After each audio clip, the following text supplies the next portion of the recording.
मुंबईच्या दिल्लीच्या लोकांनीच इंटिरियर करावं, चांगले बंगले बांधावे, चांगल्या घरामध्ये राहावं आणि शेतकऱ्यांनी का राहू नये. तर तुम्हाला कसं लक्षात आलं की आपल्या इथे समता शहा करते इंटेरियर, किंवा कसं कॉन्टॅक्ट झाला?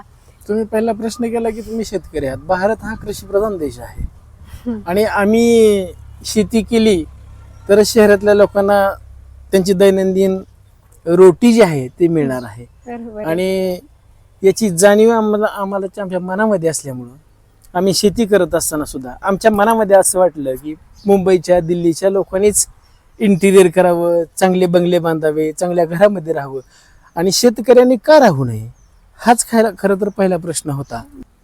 ते कोटीत हजारो कोटीत बांधतायत, मग आपण लाखात बांधायला काय अडचण आहे. 100% आणि खरंय. हा आत्मविश्वास, कॉन्फिडन्स मनामध्ये बाळगला आणि आम्ही त्या दृष्टीनं भूमिपूजनाचा शुभारंभ केला. आणि तुमच्या ताकदीवरच आम्ही आर्थिक ताकद दिली, आम्ही कष्ट घेतलं, त्या ठिकाणी आम्ही वेळ दिला, पण खऱ्या अर्थानं इंटिरियरची आणि सिव्हिलची जी ताकद आहे ती तुमच्या दोघांच्या रूपाने आम्हाला मिळाली, म्हणून खऱ्या अर्थाने सुंदर वास्तू आम्ही उभी करू शकलो. धन्यवाद सर.